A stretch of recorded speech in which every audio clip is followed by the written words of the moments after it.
I was kind of assuming that we were probably going to be talking about Whitehead and Steiner, because I have been definitely spending a lot of time lately, um,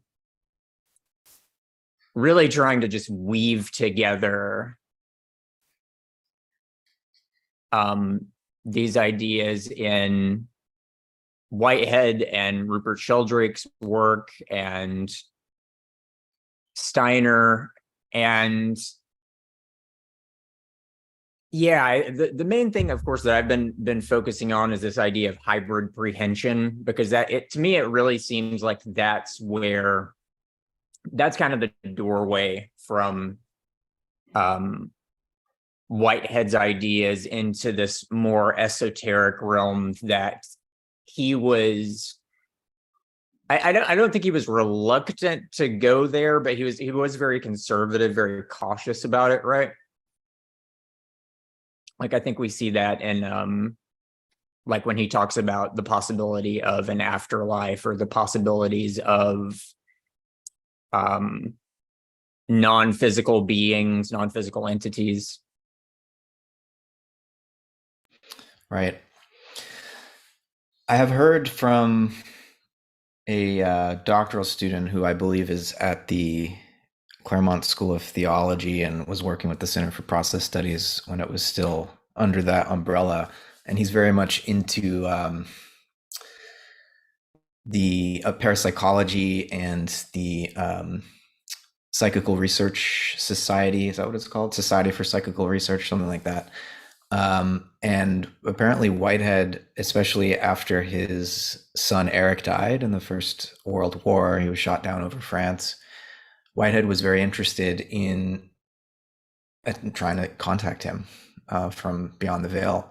And Oh, so really? Well, there's some evidence that Whitehead was reaching out to some folks involved in that society and some theosophists and stuff, curious to see if they could, you know, get him in touch with his departed son. And so while there is a little bit of textual evidence in Process and Reality and elsewhere that Whitehead is certainly open to certain psi phenomena, telepathy, and the possibility of the mental pole, as it were, or the living nexus of occasions that he would that's how he would describe the human soul that could persist beyond the death of the biological body.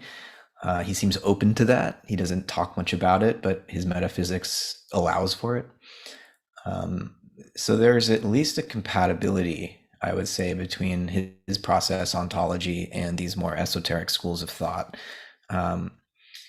Anthroposophy is, I think, one of the more compelling approaches to kind of advancing beyond just a standard philosophical understanding, because as Steiner described it, we have these sort of latent organs of perception that can be cultivated and developed that would allow us to stretch beyond just the normal intellect and normal sensory perception into higher forms of spiritual perception, like imagination, inspiration, intuition, were the words that Steiner chose to describe these organs of spiritual perception. And I think there's every reason to suspect that we would need a broader metaphysical background or set of categories to begin to understand how to talk about these higher organs of perception and the sorts of realms and layers that they would reveal to us, right? So I think, Steiner's obviously got this much more layered ontology beyond just the physical and beyond just the physical and the mental, right? He's got etheric and astral as well. If you equate the mental with the spiritual, which we might not want to do, but I think there's room in Whitehead's metaphysics to begin to explore how his categories can help us begin to make some sense of these higher realms. mm-hmm. Yeah, let's come back. I want to go ahead and put a pin in that last thing you just said about the spiritual and the mental, because that it seems to me like that is what Steiner's doing, but let's circle around back to that because that's definitely an interesting topic.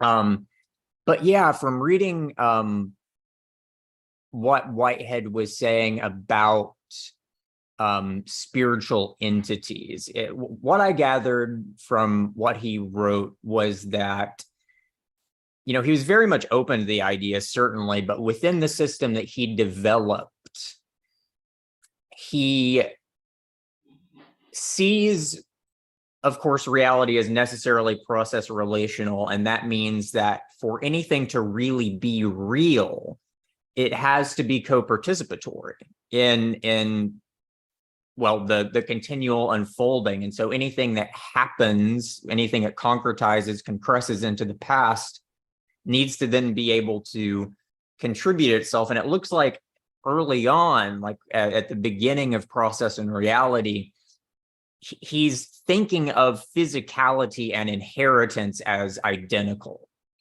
right? And then later on, he starts to see that there's actually mental inheritance too. And then that opens up a whole other world that I don't think he ever really explored systematically, which is that you could have entities they consist entirely of conceptual and hybrid prehension, and then their continual inheritance into the continual unfolding is through hybrid rather than physical prehension. They're contributing their mental poles because there are no physical poles.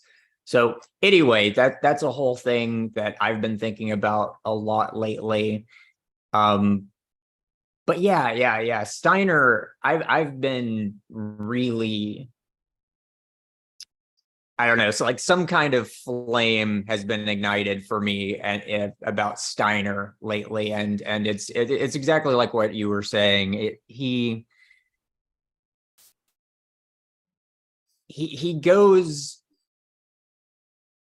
beyond kind of the bare bones metaphysics, which I feel like most philosophers are content with just sticking to like a very limited color palette, as it were. And then Steiner's like, okay, well, what if we looked at like all the colors? What are all the possibilities that we can unfold from these basic metaphysical ideas? And it's not all just logically derived from a priori ideas either. Of course, like you were saying, there's this idea of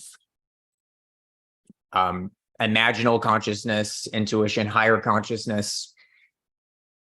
And maybe that's another way that we could circle this back into Whitehead, because of the way that Whitehead thinks about conceptual prehension, and then the way that Steiner describes this kind of more noetic mode of perception in terms of perceiving the spiritual, maybe what we could also call the mental dimension of the beings that are actually in the world, that precede their physicality.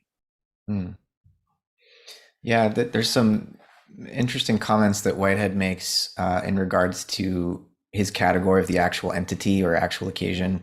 Because usually, we're not really perceiving actual entities, we're perceiving societies or historical roots, where because of this physical inheritance that you were describing earlier, there's a repetition of a kind of dominant characteristic over the course of many actual occasions. And so the enduring objects of our everyday environment, trees, chairs, etc., our own bodies, are not actual entities in Whitehead's terms, to get technical, but they're historical roots of actual entities. But he says the closest we ever come to perceiving another actual entity directly is when we're engaged in a intimate encounter with another human being, because we're perceiving their mind, right? And communing through hybrid prehensions, which is mental to mental prehensions, which, he does seem to have arrived at this possibility about 100 pages into Process and Reality. you know, writing is, especially writing philosophy, is a process of learning and discovery, right? So Yeah. he was making discoveries in the course of writing Process and Reality, and several books really as he deepened into his cosmology late in his life. And it's in the context of this attempt to articulate what hybrid prehensions entail that he opens the door to telepathy. I mean, he doesn't even just open the door, he says that's going on all the time.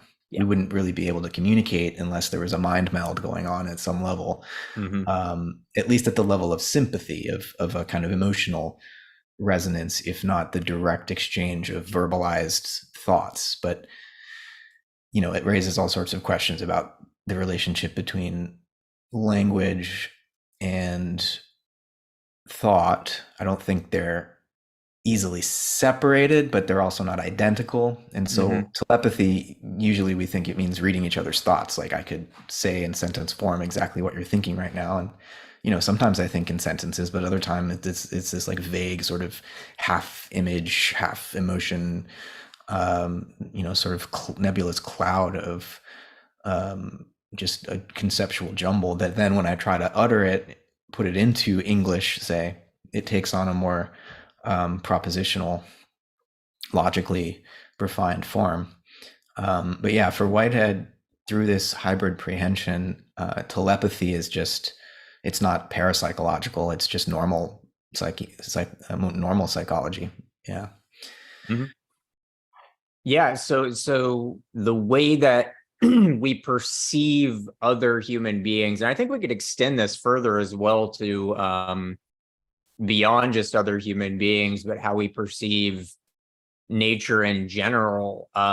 When you're interacting with another human being or just like an animal or a tree or anything, you're not just getting sensory information of the physical pole of what you're perceiving. You're also at least inferring, maybe more than just inferring, the mental dimension of what you're engaging with.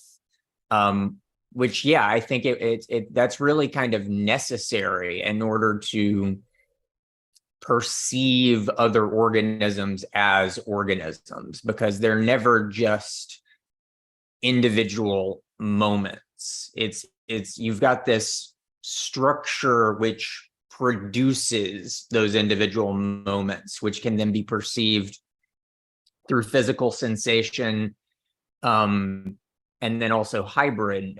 So you can perceive the mentality of past occasions as well. So yeah, that really opens up a whole lot of possibilities. Let's about that mental spiritual thing again. The word mental, of course, we have to be maybe a bit careful with because of the way that that word tends to connotate, very like linguistic, abstract thought. Whereas it seems like Steiner is definitely using that in a much more general sense, maybe something a bit closer to what Whitehead would call conceptual prehension, but just consciousness of form itself seems to be really the key there. And yeah, it seems like Steiner's also saying that to really get to that higher cognition, it has to involve kind of circumventing language to some extent as well. So that definitely raises questions about what exactly language might be doing to kind of get in the way. But also, can we say that that's exhaustive of the spiritual? Is the spiritual strictly like consciousness of forms? Maybe we could say there's a pure consciousness within the spiritual, which is not necessarily shaped by the consciousness of anything, some kind of Brahman or uncreated light or whatever. So yeah, I'm not sure. It seems to me like there's definitely a lot of overlap though there between the mental and the spiritual. But it's interesting to me that within Steiner's kind of stratification of the cosmos, he doesn't have a mental plane. He has, the astral and then the soul and then Devachan, the spiritual, and the soul doesn't. It never seems to me like he ever articulates the idea of there being like a particular plane of existence associated with souls. It seems like he's suggesting that the soul just kind of extends through the astral and then into the spiritual, but I could be wrong about that. I've always understood astral and what we usually mean by soul to be somewhat, I mean, it's dangerous to say equivalent, but related ideas. Right. Yeah. Whereas the etheric would be just the vegetative part. I mean, we can use Aristotle's understanding of the three different types of soul as he described it. At least that's how it's usually translated into English. The vegetative, the sentient, and the intellectual souls. Mm-hmm. The vegetative soul would be the etheric body, the sentient soul would be the astral body, and the intellectual or rational soul would be something akin to the spirit. And so you get this, but they're not, these aren't separate beings. Different valences of the same thing, something like that. Yeah. So there's not sharp lines here, but they serve unique functions, and developing the kind of clairvoyance that Steiner thought we could all develop with practice is, associated with beginning to be able to bring consciousness to these other layers of our existence. Whereas at this particular moment in human evolution, what's predominant in our consciousness is abstract concepts on the one hand, and just the mineral world on the other, the material world. Right. So we're in the age of what Steiner called the consciousness soul, which he thought was particularly associated with the Anglo-American world and the English language, interestingly enough.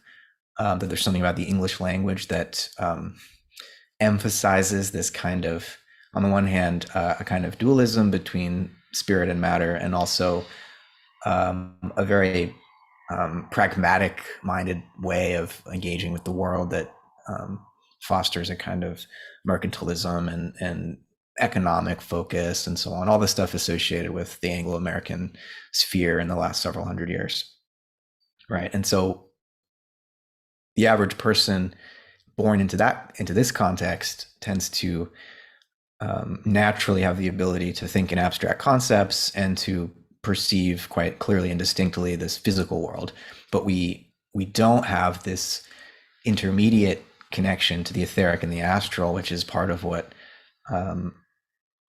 Steiner's spiritual science was an attempt to develop, I would say, to become more aware of this soul dimension or the astral dimension, which would include understanding reincarnation and our karma from past lives, and also this etheric dimension, which would be allowing us to contact that which we call life, which can't be understood just in terms of physics and chemistry, which thankfully more biologists are beginning to accept, but that we can actually understand that living world and the etheric and the astral world, not just in terms of concepts, but in terms of percepts. Like we can begin to perceive those realms, and then through that interplay between the new perceptions of those realms, we can develop new concepts to talk about them, right? And so is language a limit? Well, it is, until we have the percepts that we could then attempt to conceptually describe, because so long as we only perceive the physical world, we're going to be describing spiritual worlds that we haven't perceived in physical terms, right? And so it can get confusing, and we can become very easily misled. Right. And we can flip it as well. There's this tendency, I feel like I've noticed, of trying to, I still can't think of a really good way to phrase this, but spiritualizing matter, like trying to get technology to do what really we should be thinking of as the domain of the spiritual, like transhumanism, for example, right? That kind of thing. And this kind of deification of, like, well, not deification, but looking at things like medical technologies or computer technologies or AI or whatever as being this kind of pathway towards a kind of gnosis, the singularity and whatnot. But so yeah, but yeah, about the soul again, this idea of like the I or the self or whatever. Steiner says that through the human developmental process, the I begins in the body, the physical body. That's where it's felt to be when, I guess, you're like an infant, I suppose, and then it moves up through the etheric and then the astral and then into the mental realm. And it's striking to me how that way of putting it seems to jive so well with Jean Gebser's structures of consciousness, right? Because it's like with a magical structure, the sense of self, he says, is localized within like the blood and guts, like the real like bone marrow, that kind of thing. And you see that in certain cultural traditions. I've heard that the like in the Japanese Shinto tradition, for example, it's within that folklore, it's said that the soul resides within the belly, right?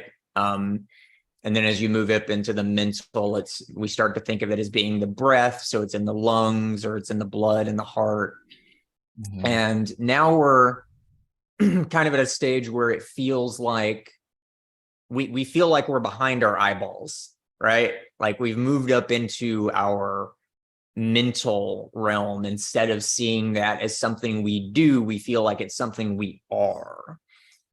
And so, yeah, you can totally see how that's, playing a role. It's a phase within this process of development, but it's also something where we can get stuck, right?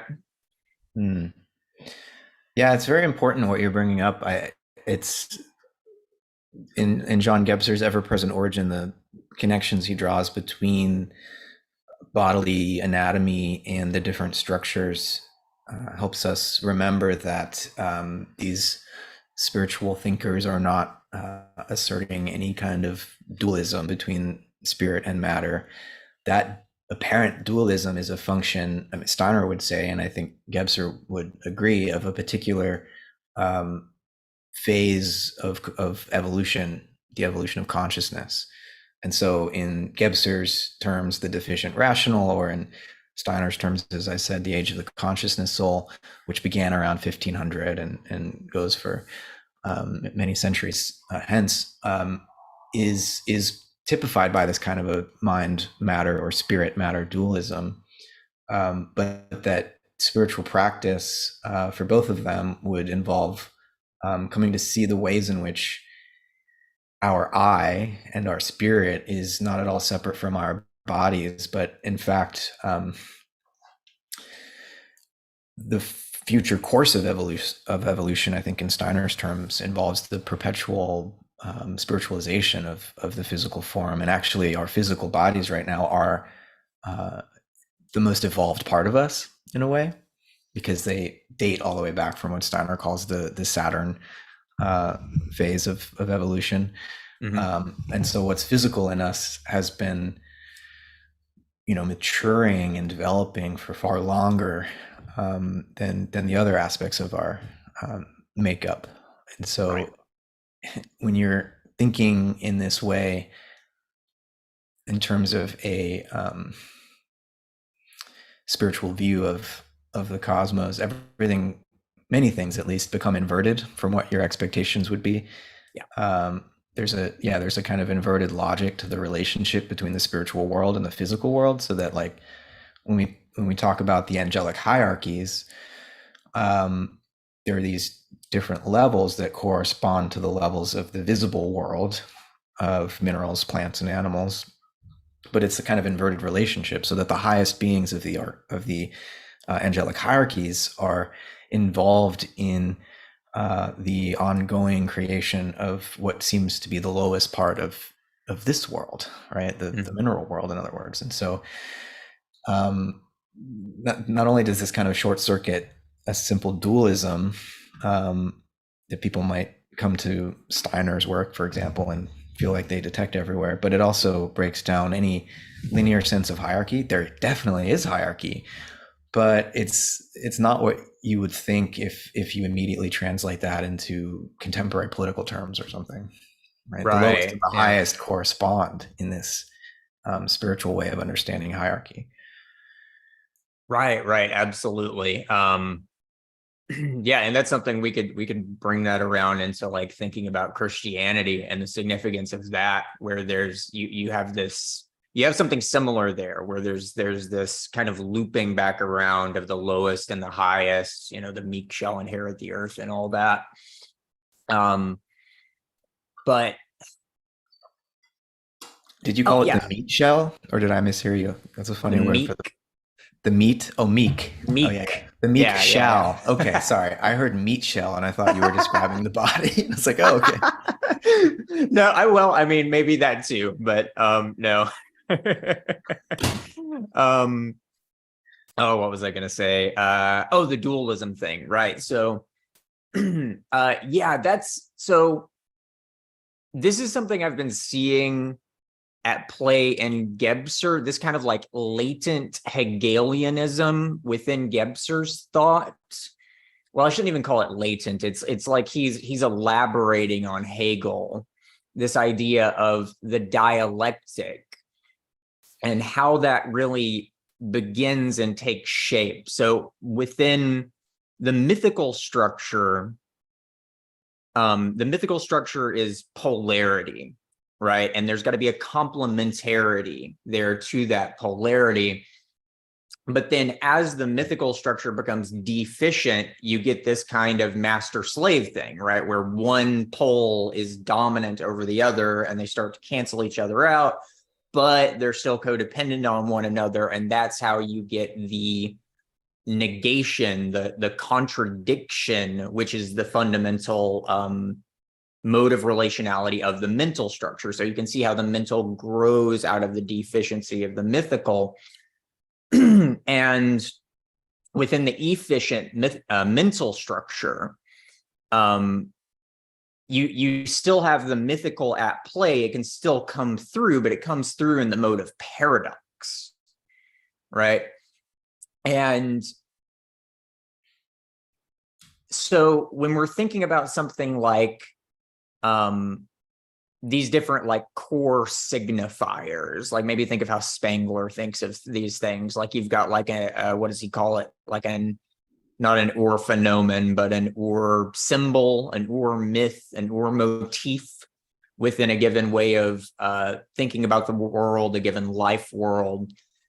You seem to see this thing, well, I think I've noticed this anyway, where you've got this process by which the mental becomes deficient, and then it's like all the structures beneath it become deficient as well. And you get this thing where it's like the mythical and the magical are trying to break through, where like a polarity can become a unity, but that's not really available because of the deficiency of the mental structure. And so what happens is they negate one another so as to create a kind of inversion. So like the example I've been using to talk about this is, excuse me, undeath, right? So in Christianity, you've got the idea of eternal life. So you've got this syzygy of the polarity of life and death. And that the need for bringing those two things together, it's like that's still there within our form language, but because of the deficiency of our way of perceiving things, we can't really make sense of it in the way that like medieval Christians would have been able to do, for example, right? And so it comes through not as paradox, but as this inversion where you've got something that's not alive and dead, both positively at the same time, but negatively at the same time. And so you get this obsession with zombies and undeath and vampires and things like that. And so this is something I feel like I've been seeing a lot more since I've started noticing it, like throughout different aspects of culture, and even like political ideologies and that kind of thing. So anyway, point being, it seems to me like there's this kind of Hegelian-ish dialectic mechanism that's at play that's kind of driving these consciousness structures to unfold out from one another. Yeah, no, Hegel was onto something. Hope so. This process whereby contradiction allows a more intense or complex form of consciousness to emerge, but only by destroying, like it has to destroy itself. The old has to destroy itself so that out of those ashes, the phoenix can rise, right? And I think we're in a position now, though, where, and Hegel was hip to this, and so is Gebser. We can't just rely, we can't try to lean on a kind of mythic faith in that same process to occur naturally, as it were. We've reached a point where a kind of spiritual freedom is necessary to initiate this process of death and rebirth. Like, it's not just going to happen to us, for us. It has to be done by us. And, you know, Hegel thought that history had ended. And you can understand why at that moment in history, you know, Napoleon, or, you know, before Napoleon, the French Revolution is ending this sense, and there were, you know, prior, you know, hints of this already with the Protestant Reformation and everything, but with the French Revolution and the beheading of the king, and then a few years later, Napoleon is like invading Rome and putting the Pope under house arrest, and like there's a way in which a world was ending and a new kind of political reality was being born, this idea of freedom and the autonomy of the rational self, who could be self-ruling and self-governing, you know, democratically. All these ideas were just catching fire at that time, and the princes and the popes and the kings were very worried and freaked out, and they had been for several centuries. Mm-hmm. That old order was really dying, and Hegel was finishing the phenomenology of spirit, literally just as, you know, Napoleon's cannons are echoing in the streets of Vienna. He barely got the manuscript across town as the soldiers were invading. Like, it easily could have been destroyed, and we never would have, you know, he probably would have tried to rewrite it, but there's just something about that first articulation of this evolution of consciousness at the very moment that the new age is dawning, that I think makes what Hegel saw quite powerful and relevant still for our own time, because history hasn't ended, right? We keep imagining that we've figured it out, but there's still a deed to be done by free individual human beings. And many of the political squabbles that we're still caught up in we're literally rehashing the French Revolution over and over and over again. Yeah. And to the extent that we get caught in this left-right thing, that's exactly what we're doing. Yeah, that need for realizing freedom. I mean, that's so crucial. And I've noticed this a lot with a lot of more like like reactionary political commentaries. They really want to romanticize this kind of pre-modern world. Like I've seen like YouTube videos of these, you know, like Zoomer right-wing kids talking about how like, oh, the Spanish Inquisition wasn't all that bad. And like, okay, fair enough. Maybe we've over dramatized that, but like if you're within that realm of neo-reactionary thought, that's because you feel that you're rebelling against some kind of like new neoliberal paradigm. So, I mean, the very freedom that is allowing you to, look at the world and say there's something wrong here is the very freedom which necessitates that we move forward into something new. I mean, you would never put up with a world like, I mean, I'm not saying that the Middle Ages was some just like barbaric, filthy thing, but it was a world where people were born into whatever caste, whatever situation they were in, they were told what to believe, and then they believed it. I think since the birth of modernity, our consciousness has changed to such an extent that that is just simply not available anymore. I mean, can you imagine like getting together like a few thousand people from, wherever you're at, San Francisco, or even here, just and like building a medieval town in which people have to do things a very specific way and they have to think a certain way. And if, there's the threat of being excommunicated if you step out of line. I mean, that's just not in the cards anymore. And so, yeah, but it raises this big question though, is to how do we re-achieve the kind of collective cohesion that we see in the pre-modern world in a way that we're still maintaining our sense of individual autonomy. And yeah, that's the big question that I guess no one's really figured out. That's why we keep rehashing the French Revolution, right? Because that was the big first cataclysmic attempt to make that work.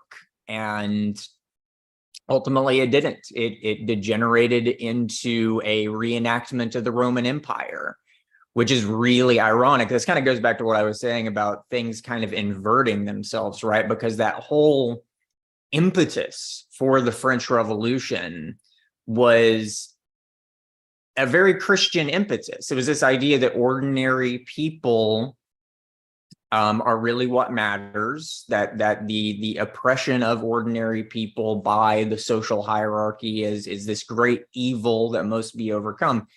Just Christian through and through, even though I think the French intellectuals who kind of seeded that movement would have definitely hated to think of it that way, some of them at least. But then something got lost. There was some guiding light that we lost sight of. And when that happens, again, it's like we're trying to reconcile these opposites in this kind of magical, mythic kind of way, but it can't happen. And so it turns into some sort of monstrosity. Yeah. No, but you're absolutely right that secularization is a profoundly Christian process. Yeah. And so there's a deep Christian influence in the rise of democracies and the valuing of individual human rights and all of these things. And to the extent that people think, we could just draw a neat boundary between religion and politics and science, like as though these things are totally different domains with completely separate histories. It's like, no. Right. It's a profoundly short-sighted reading of history, and you're going to be very confused about how to work out the problems of the present if you think that's how the world works. Not that we can't make distinctions between like science, religion, politics, and so on. We absolutely need to make distinctions, but each of those spheres represents an intimate part of the human being. And to the extent that you are fully human, you're going to need to be participating in all of these domains, right? And so you can't just think that to be modern and secular means you've outgrown religion.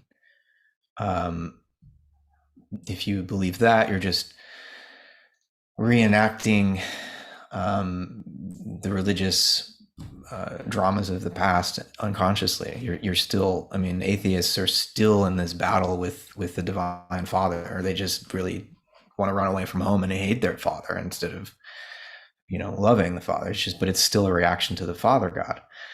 But that's the individuation process, right? Yeah, so it's an important phase for sure. Yeah. You got to run away from home,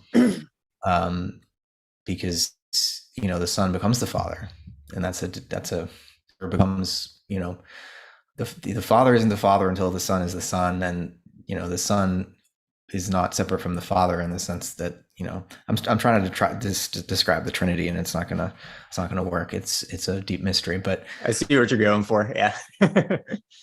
But there is, I think, a subtle difference in the character of, say, the French Revolution and the American Revolution. We were first after all, but there's a different character. There's a different character. Like, I think maybe in the French revolutionary spirit, there's more of a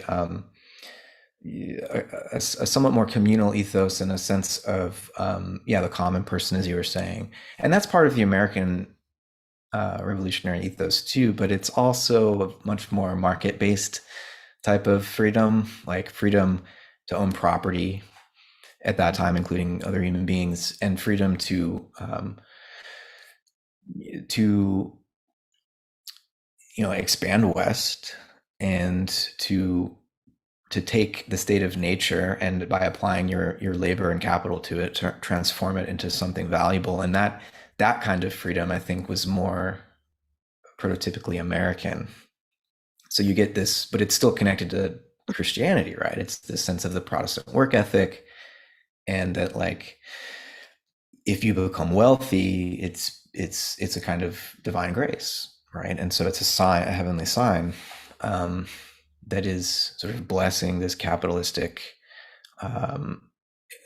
process of endless growth, manifest destiny, And so there's slight differences in how this modern secularization process coming out of Christianity, how it unfolds in America, how it unfolds in France, and how it unfolds everywhere. I mean, every folk soul, to use a controversial theosophical, anthroposophical idea, is going to respond to these inflection points in our collective history in a slightly different way.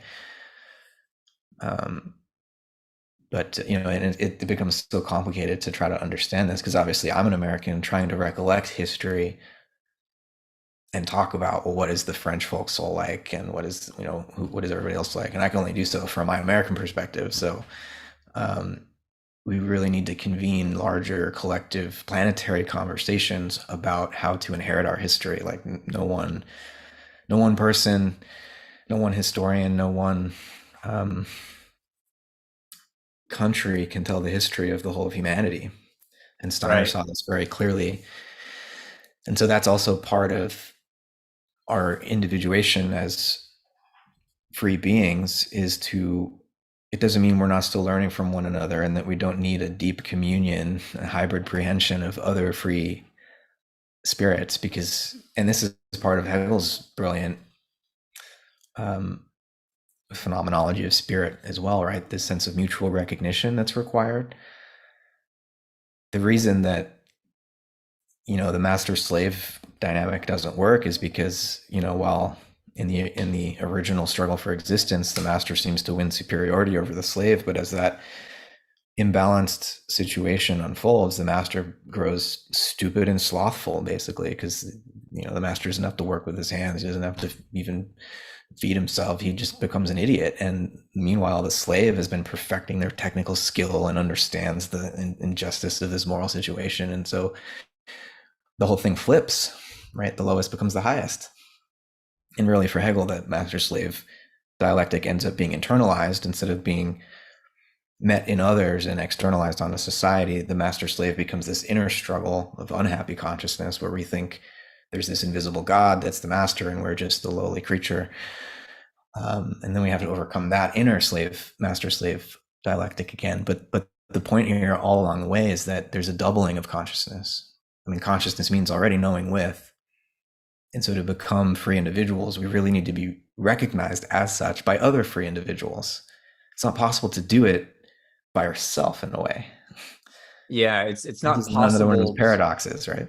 it's not possible to have freedom if we're just atomized little BBs in a rat race, and I think that's kind of the predicament that the Western world in general has begun to find itself in, and particularly America, because I think our cultural and material landscape has been the most shaped by capitalism and by really, especially the post World War II consumerist and information technological transformations which have taken place. And so, yeah, we're Americans seeing the world through a very American lens. And I think right now, historically, is really a time period in which we're going to have to really turn the lens back around to look at itself in that regard, because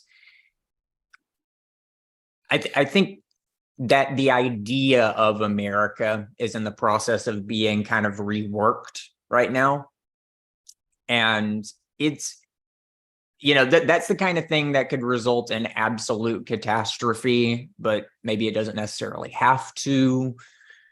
But there's a lot to think about there. You kind of briefly mentioned manifest destiny. That's a very interesting thing in itself, because the way that I see that, if you think about the peoples who lived in like Western Europe or even the Mediterranean over the past several thousand, maybe even tens of thousands of years, those were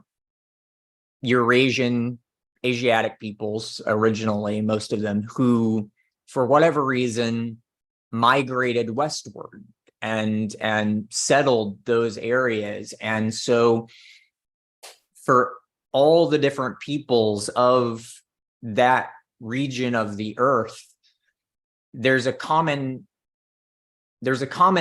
with what I think is this central archetypal image of following the sun's path westward, right? And it's that symbol, I think, is so central to our psyche. I mean, first of all, you can think of it in terms of the individuation process, right? The sun rises and then it descends into the underworld.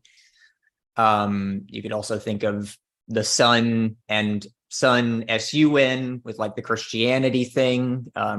Christ is in many ways a kind of solar deity. Steiner himself says that the Christ being comes from the sun.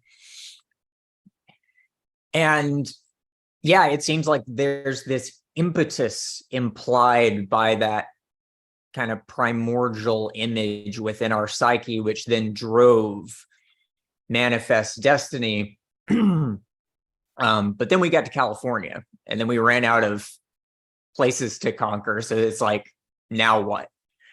Right. Mm-hmm. And that's kind of like a midlife crisis, right? That's a point where you have to reevaluate. Like, you get to where you were trying to go and you're like, why were we trying to do this exactly? What was this supposed to accomplish? I kind of feel like that's where we're at right now, basically.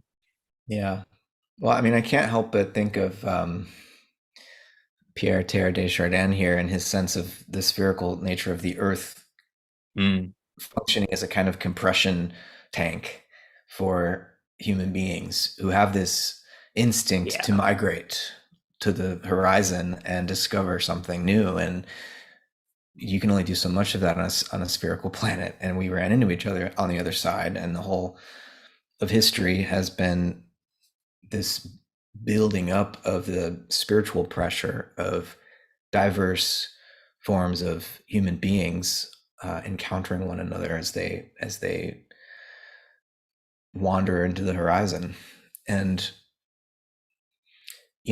when we think about Steiner's sense of the history of the earth and the history of the human species, we have to think in terms of multiple ice ages, for one, and so he's like Plato and others totally seriously talking about Atlantis and the ice age before the prior ice age to that, even the Lemuria and so on. And so there are these prior civilizations, right? And this spooks people out probably more than anything else, even about talking about etheric and astral bodies and all of that stuff, because you know history and our memory of it forms our sense of who we are in the present. And Yeah. we have, if you're a secular sort of scientifically minded person, then you take biological evolution and anthropology, paleontology seriously as like, well, we only have fossil evidence of stuff that happened after the last ice age, but there are a few really amazing things actually archaeologically. A few weeks ago, Go ahead. well, there was some wood discovered in Central Europe somewhere. No, sorry, it was in Africa. Some wood in Africa was discovered that was clearly like notches had been formed so that they could build a structure, and it seems to have been, they've discovered the remains of a quite large wooden structure, and they dated the wood using a technique that they're fairly confident about based on the chemical composition of the wood, and it's about 470,000 years old. Wow. Which is several ice ages ago. Mm-hmm. Complex wooden structure, like Homo sapiens weren't even around yet, at least in terms of what the fossils we found. And so there were clearly advanced societies hundreds of thousands of years ago. We don't know what they were doing. At least, mainstream paleontology doesn't. But Steiner has a whole story about this based on his reading of the Akashic Record, or the cosmic memory of that he can recover, right, from the etheric perceptions that he has through his imagination. Imagination, right. Organ of perception, not as a fantasy machine or something. Mm-hmm. There's a lot of things like that, and this is actually something I've been spending a lot of time on lately, just really looking at how massive the gaps are in the commonly accepted story. And the commonly accepted story, I mean, you can it's not hard to see how it fits into our current understanding of ourselves. We think of our ancestors as being these like loincloth wearing, buff, burly, hairy creatures that, just roamed around and like bludgeoned animals to death with rocks or whatever. And so it fits in very nicely with this story of progressive technological innovation and rationalization. And there's definitely a lot of reasons for calling that account into question. Shameless plug for my next YouTube video. This is something I'm going to be talking about quite a bit with regards to, I'm going to pronounce this wrong, but everyone's just going to have to deal with it. I believe it's Sacsayhuaman in Peru. No, okay. I don't know how to pronounce it. Yeah, whatever. Anyway, probably nobody else does either. So that's what I'm banking on. Yeah. But you have it's this giant megalithic structure, and the stones appear to like marshmallow out, like as though they were a kind of concrete, which was poured and then set and then deformed by gravity as it was concretizing. And that's really incredible, because there's a lot of different things like that. Even mainstream archaeologists, some have suggested that the pyramids of Giza, the limestone, might be artificial, and which we see quarries there in ancient Egypt, but it may be that was an attempt to recreate something rather than the original methods that were used. Mm-hmm. But yeah, there's a lot to think about there. I mean, if our history is so radically different than the story that we've just heard repeated over and over, how does that change our conception of who we are and where we are and how we got here? Yeah. I mean, regardless of the details of exactly what happened, right, as far back as we can remember with just the usual methods, written history a few thousand years, and then with archaeological evidence, we can go back many tens of thousands of years earlier and have a decent idea of what was going on. But one thing is for sure is that groups of people have been killing one another for quite a while. Yep. Based on a sense of tribal identity, and then in the modern period, national identity, which is just souped up tribal identity. And it's reached a point where continuing that algorithm, which is a kind of animal instinct, I would say, rooted in our blood, continuing that game would be to terminate the human experiment. And because we don't yet have a clear vision of the future path of human evolution, what's happening now, I see, is a lot of regression back, as you were saying earlier, to try to recover mythic or even magic forms of society and consciousness. There's a reactionary regression to recover what is, were true and valuable phases of human evolution at that time, but are no longer relevant. But until we have a clearer vision of a more integral future, right, I think we're going to continue to see these regressions, because we can't metabolize this collective karma streaming into us that we inherit from this bloody history. We can't heal from that until we have this sense of inner freedom and mutually and recognize it in others across these tribal boundaries and these blood-based ideologies that the secular liberal person likes to imagine we dealt with already. That's why Fukuyama thought history ended in the 90s, the glorious 90s. But obviously the liberal fantasy was just that, and we continue to struggle for a truly concretely universal sense of what it means to be human, not this abstract liberal conception. I think the liberal idea is like pointing in the right direction, but if you really try to insist on this abstract form of liberalism that has characterized the American period of monopolar rule for the last since the end of World War II, basically, that kind of abstract liberalism is obviously not going to cut it. And if we continue to insist on it, it's just going to lead to a civilizational clash with China and the Islamic world, which we're seeing play out right now as we speak. Yeah. So the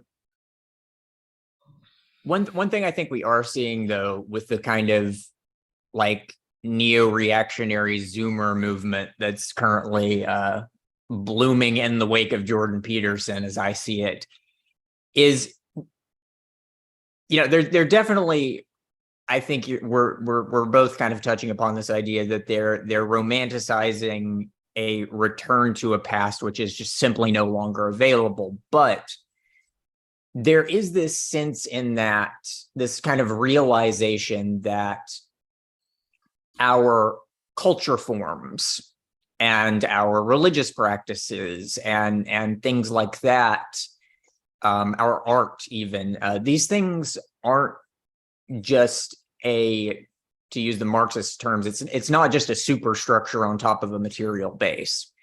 And that idea, we associate those terms with Marxism, but I think this is exactly what you see in this kind of Fukuyama-esque neoliberal understanding of the world as well. It's like you just have economics, and then if you figure that out properly and make sure people's liberties are protected, then you can just kind of do whatever you want, because there's no actual metaphysical structure to reality which is continuous with our existence that we have to contend with. And so when you think of it in those terms, culture and religion starts to look like just a putty that you can mold into whatever you want based on your kind of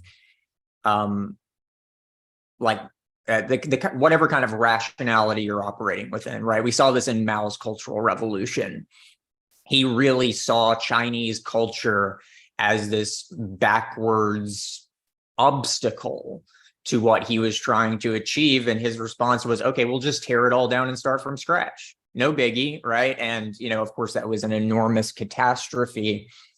Yeah, the And French revolutionaries already tried that, right? Like yeah. But let's what's just happening with neoliberalism now, and I'm using, of course, that term neoliberalism in a really broad way, but I should maybe describe it as like the corporatification of our culture is like that same idea, but instead of being enacted all at once by one guy, it's like playing out in slow motion across our entire culture, because it's occurring through these more what's the word, disintermediated, these less localized processes of economic exchange and the internet and the appification of everything and so forth.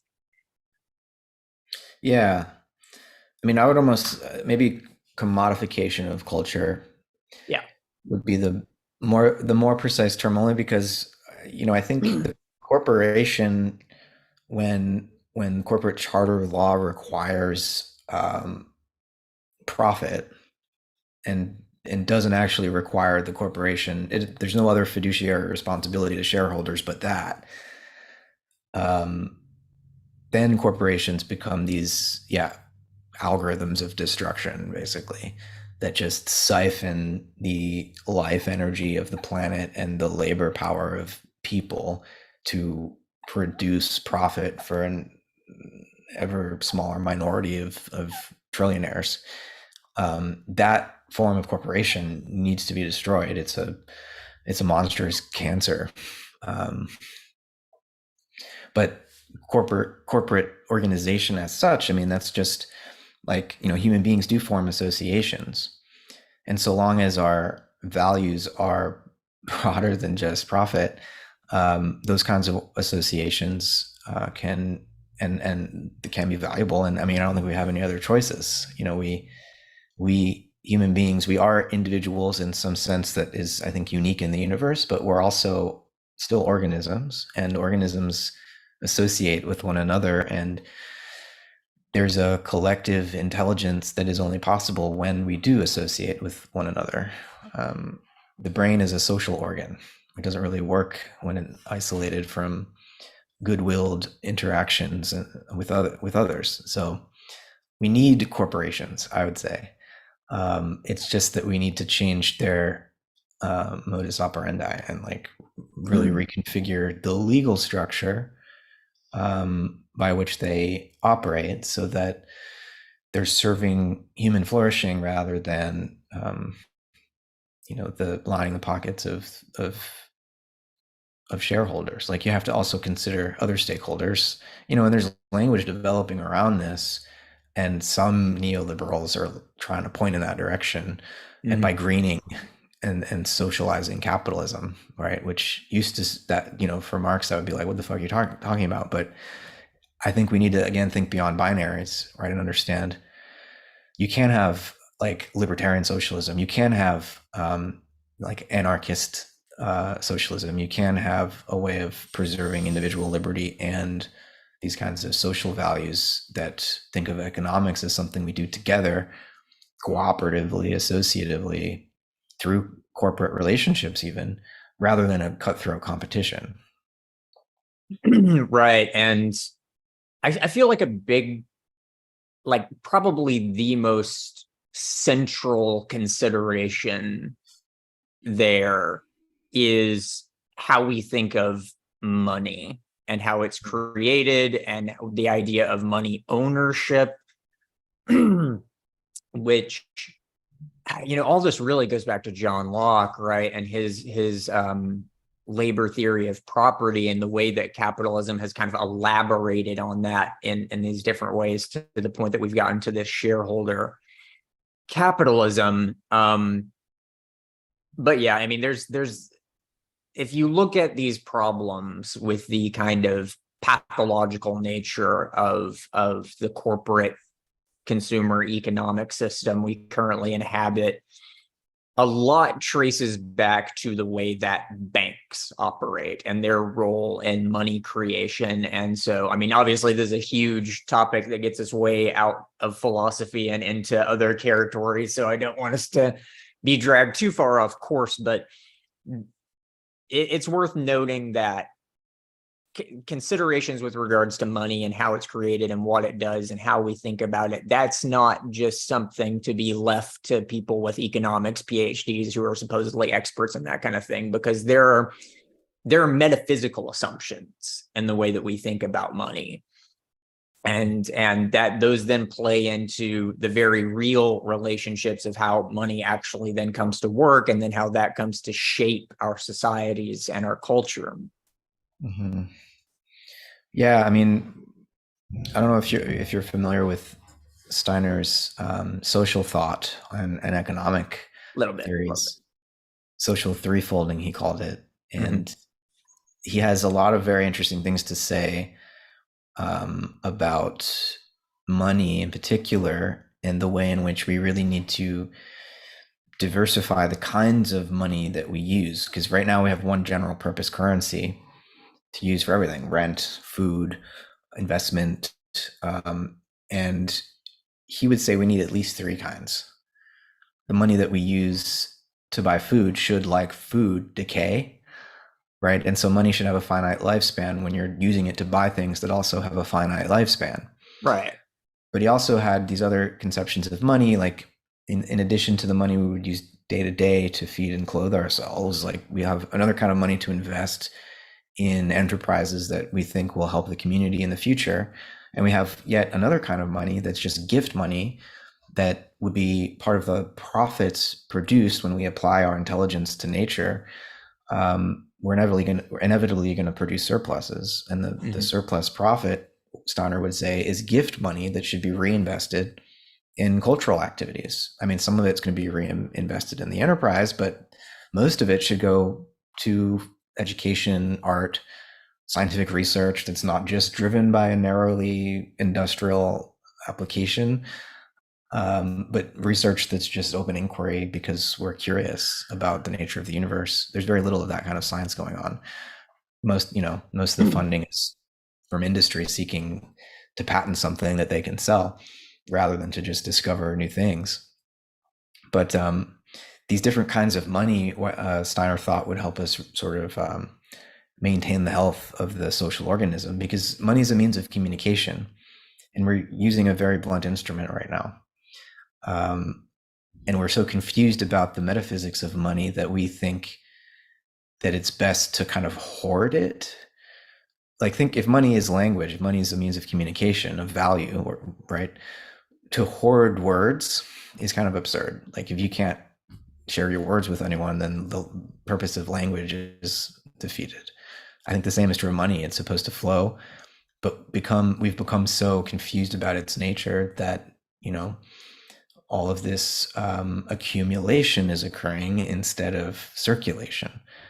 And by becoming clearer about the various functions of money and designing the instruments themselves to serve those functions well, like some of our kinds of money decaying and other kinds of money being just for pure gift giving, we begin to find our capacity to articulate value again, rather than just having this obsession with a particular kind of value, which is just like digits in a bank account, I guess, which symbolizes some kind of power.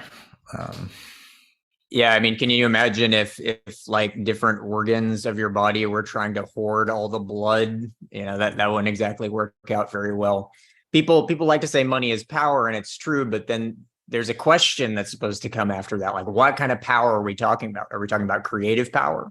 Are we talking about the power that the blood has in your body? Or are we talking about the power to protect yourself from a life world that produced you, but which you feel this antagonistic relationship towards? And that's really what's going on here. I was listening to I believe it was Eric Weinstein lately, and he was talking about how this kind of apocalyptic doomer attitude has become so prevalent among the ultra wealthy in our society, and they're literally like building bunkers and these kind of like techno feudal castles because they think the world's going to end. And so, that tells you everything about how they're thinking of money. They're really thinking about it in the same way that very poor people are thinking of money. I'm not a very wealthy person by any means. I know how I think of my money. It's my safety net. It's what protects me from catastrophe. They think of it in the exact same way. They just have a lot more. And yeah, I think that definitely points to some problems that absolutely. are The worth richest serious consideration. The richest people on the earth are either building bunkers or rockets to escape. Yeah, right. Speaking of rockets, you problems. mentioned science and the way that science kind of serves this techno corporate thing. But the cracks in that are also starting to form and to become more and more undeniable, right? With the James Webb Telescope, it's just as we were talking about our understanding of our history. The more you look into it, the more you see the big cracks. And now the, what do they call it? The CDM lambda cosmology, the standard cosmological model. Even the people who have made entire careers out of trying to instill the idea that we've got it figured out, even they are like, well, it seems like there's a lot of nervousness and a lot of apprehension with the fact that the things we're seeing in ultra deep space just do not line up with anything we expected. And yeah, that's going to also result in a reevaluation that, maybe will get us to, I'm trying to zoom out to the big picture here, but an understanding of ourselves, which can be more healthy, yeah, because all these things are connected, of course. So absolutely. Think about the influence of the Copernican revolution in astronomy and then the scientific revolution more broadly on politics and society. The idea that like the universe or the cosmos that Dante imagined with hell at the center and beyond the eighth sphere is heaven, with the earth and the human being at the midpoint, that being totally destroyed and upended, turned inside out, and upside down, and just totally scrambled by modern scientific cosmology, definitely,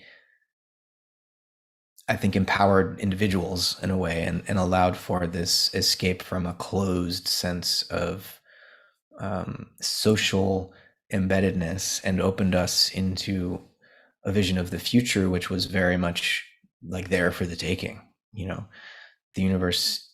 And then with Darwin's theory of evolution, it's like, okay, not only are we sort of floating in empty space, but we're moving in a direction. And even if in the broadest sense, that direction is towards heat death, if you're a materialist, there's still a sense of, society, human beings being capable of some kind of progress over time, right? And so like all of this social and political stuff, I think, presupposes this new scientific vision of the universe. And right now we're going through another scientific revolution. I think that's pretty clear at this point in terms of our vision of the universe as a whole. The good news is that, this James Webb Space Telescope is showing us structures we're familiar with, large spiral galaxies. The problem is that they're way earlier than they should be if this whole theoretical interpretation of what redshift means is that the universe is expanding. If that interpretation is true, those galaxies, given their redshift, are way earlier than they should be in the history of the universe. I think a few 100,000 years after the Big Bang is what the equivalent would be. And it's like, no, based on our models, yeah, galaxies can't, of that size and structure, that level of organization. They shouldn't be there. So that's the bad news. But the good news is, okay, there's still galaxies back then. So there's some uniformity in how the universe, how matter energy organizes itself. Similar forms are participating even that far away in what we call space-time. So that lends itself, I think that gives us at least some confidence in like the general idea of science. Like, okay, this is possible. There's some universality to how the universe does its thing across vast distances.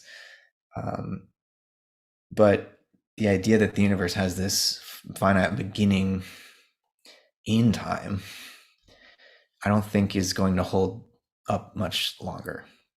It's been really almost self-contradictory from the very beginning. It was always right. like, what does that even mean? Right? Like, yeah. So I think, yeah, you're right. Like the expiration date of that way of thinking of things is probably approaching very quickly. But then what does that mean? Does it mean that the universe is just temporally infinite? I mean, Well, I don't think that's it means there's not a creative, developmental, or evolutionary dimension to things. There clearly is, and I think nature is a profoundly historical process, as is human society. But what it does do is it puts history in a different context, and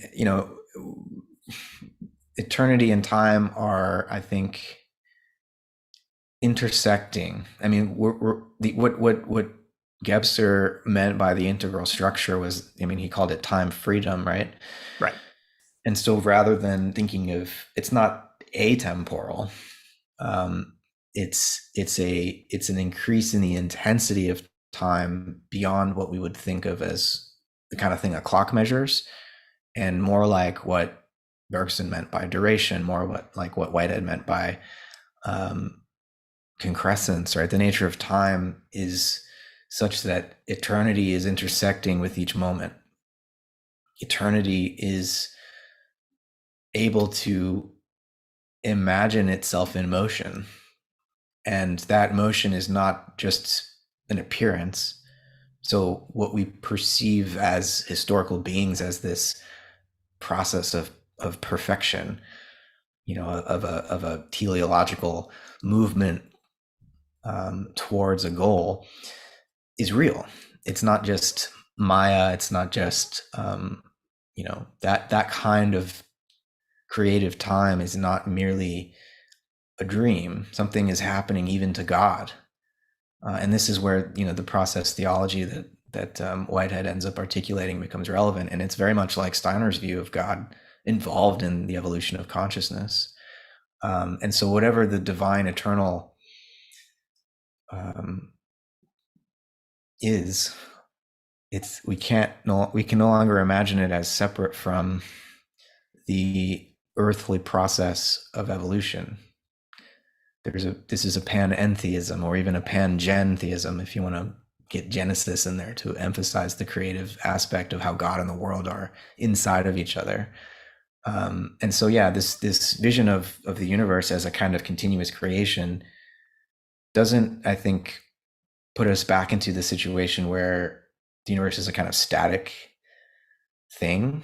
It's just one eternal block, but rather, yeah, more of a temporal eternity, or eternity as the moving image of time, as Plato put it in the Timaeus. There's a integration of these two concepts that we maybe had been thinking of as distinct.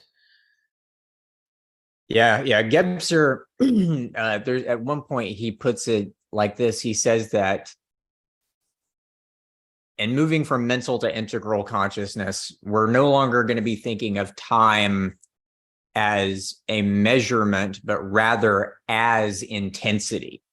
Mm-hmm. Right. And so that's a very, very interesting statement to make. He also says that time freedom is the awaring of the spiritual, the diaphaneity of the world, and that is the anachronon, that is the eternal. So your moving image of eternity is packed into that as well. And so yeah, a lot of my own thinking lately has been looking at that and then looking at these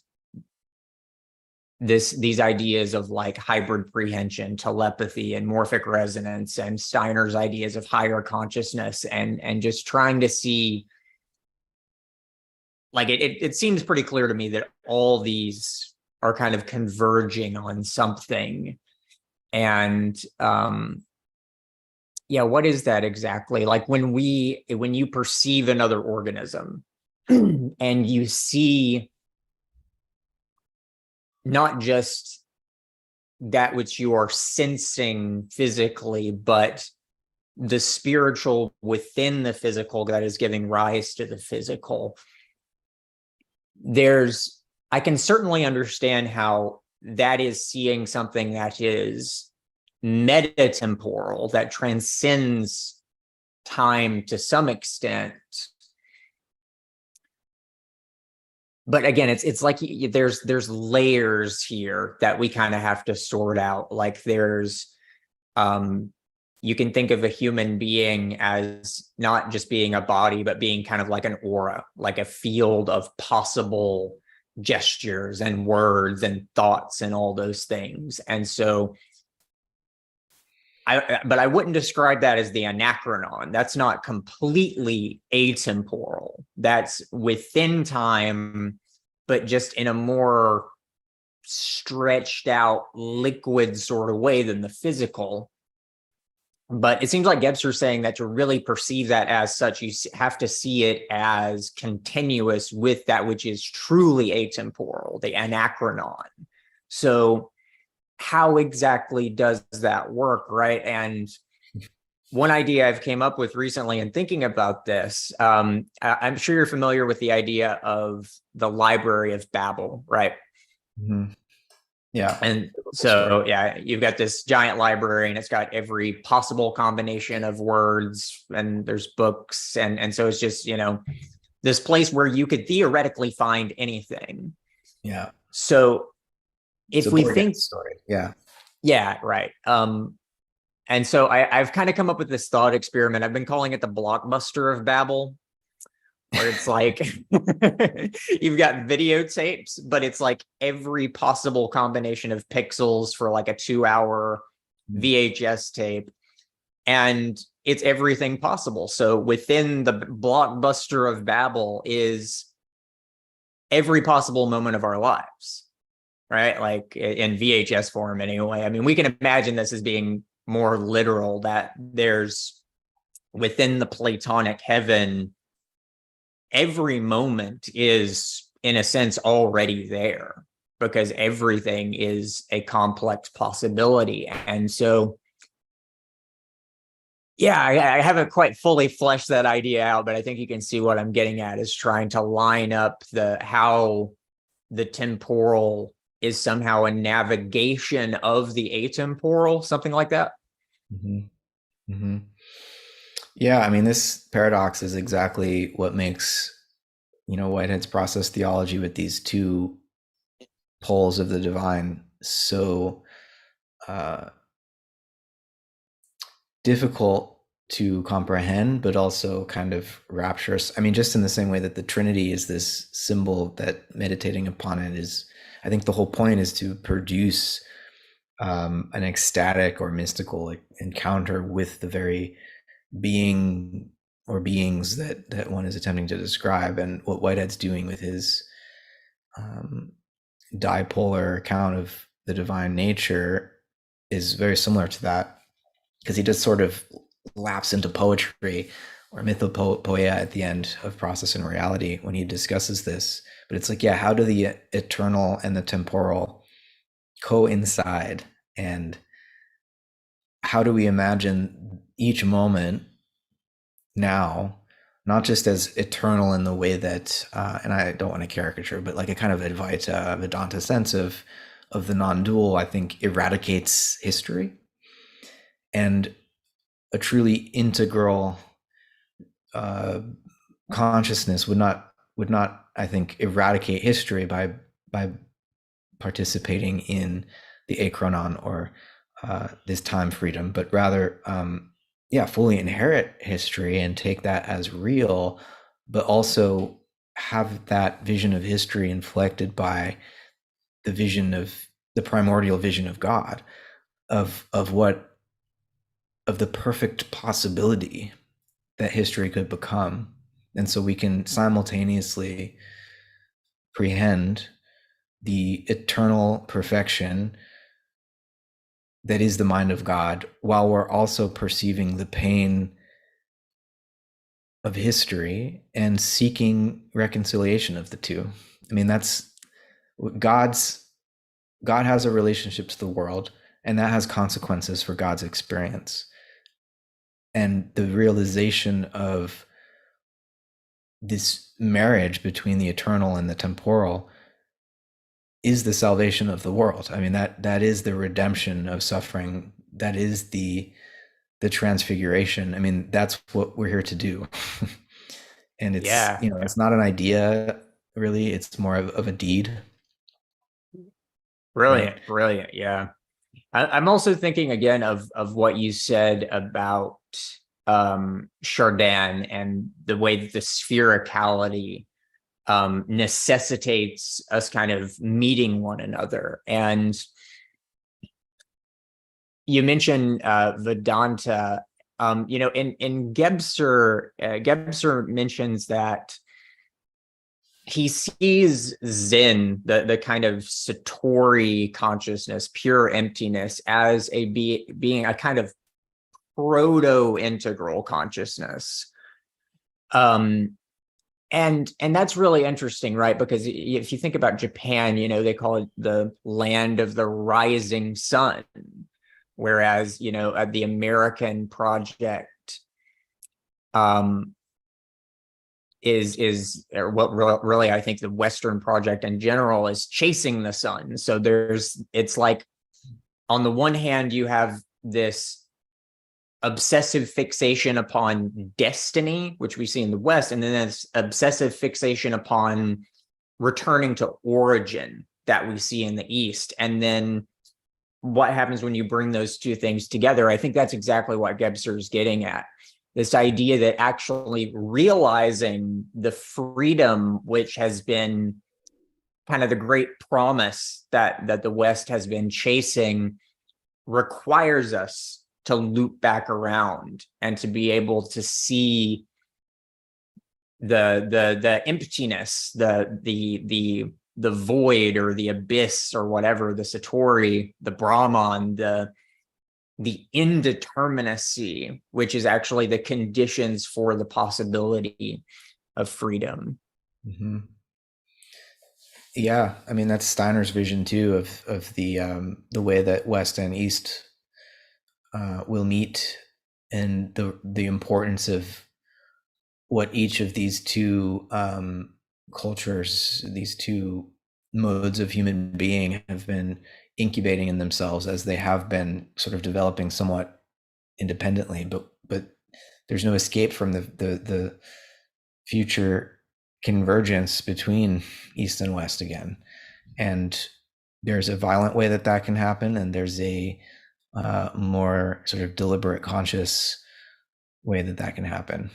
And which way it goes remains to be seen. But that there will be this integration of human beings, whether in a final conflagration or in a just final ignition of our hearts and the potential that we have to commune at that level. But one way or another, it's coming. And Yeah. I can't help but feel at a more accelerated clip than Steiner foresaw, unless I'm Yeah. impatient. But it seems to be rapidly approaching. Things that he saw happening hundreds of years from now are rapidly approaching.